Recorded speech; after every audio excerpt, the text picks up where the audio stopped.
Hi, Naomi here, and I'm going to read to you a little bit of the opening of The Black Rose, just maybe about a page and a half, right about there. But before I begin, I thought I should tell you a little bit about the title. The title is thematic of different elements of the story, and also because this is the era when people gave each other flowers that represented different feelings, how they felt about someone. So there's a few different things going on, as in all the titles in this series. And with that, I'll begin, put my cheaters on here, and read to you the opening of The Black Rose. Chapter 1, 1893. In the playful dance of moonlight and shadow, Jessalyn knew it would be nearly impossible for Clay to tell her apart from Corianne, her twin. Her eyes were cooler than Corey's brilliant blue ones, but in the darkness of the rose garden, with the full moon turning all the world silver and black, Clay would never tell the difference.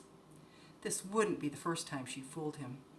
Her tricks had begun as something of a game, answering the door when he had first started courting her sister and pretending to be Corey, then laughing when he didn't catch on right away and blushing to the roots of his white blonde hair. She'd also intercepted a note or two, well, all right, 3 actually, and had written replies copying her sister's curvaceous hand. Those letters had caused a stir for a few moments, but no lasting harm, and he hadn't seemed to mind her jesting overly much. The most fun had been the time he'd come to pick up Corey for church one Sunday in his rig. Corey was sick and couldn't attend. Jessie was supposed to give Clay the message, but instead she donned her sister's bonnet and taken a seat beside him in the coach, allowing him to flirt with her the entire way to church. He didn't catch on until they'd stood side by side, singing from a hymn book together, and she leaned over and told him who she was. If she could have captured his expression forever then, she would have. Well, in a way she had. She'd stored it in her memory and played it over and over whenever it came to mind. Jessalyn couldn't say just when she'd started enjoying her tricks a little too much, or when the pangs of jealousy had first set in. Before long, however, she wondered who she was really fooling. Now, staring at Clay through the darkened window as he waited for her sister out there in the rose garden, the pangs sharpened. Corey was spoiled. She got everything she wanted, whether she deserved it or not. Who was to say that, in fact, Jessie wasn't the one who deserved Clay? She scowled. No, he'd never recognize her tonight, and she didn't need much time. She let the curtain fall and slipped a shawl around her shoulders. Peeking out her bedroom door, she stepped into the hall and tiptoed down the stairs, anxious to get out the door before anyone stopped her.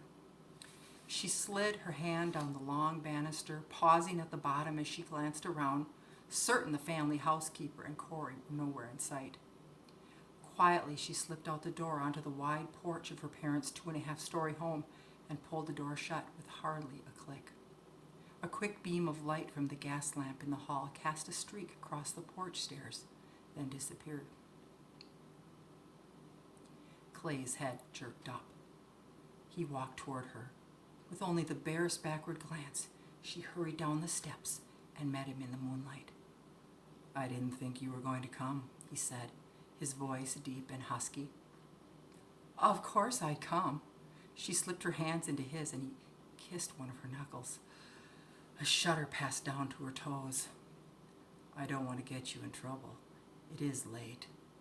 She squeezed his fingers and smiled into his eyes, not in the least bit worried he might recognize her. What trouble could you possibly get me into? His teeth shone white in the shadows of his face, and she stepped a little closer.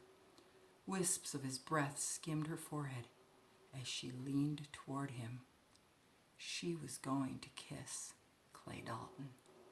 And I think I'll stop there, but I hope you'll jump over to Amazon, finish reading the chapter, or on my website. I think you can do it there. Read the first chapter, maybe download the book. Talk to you more in a bit.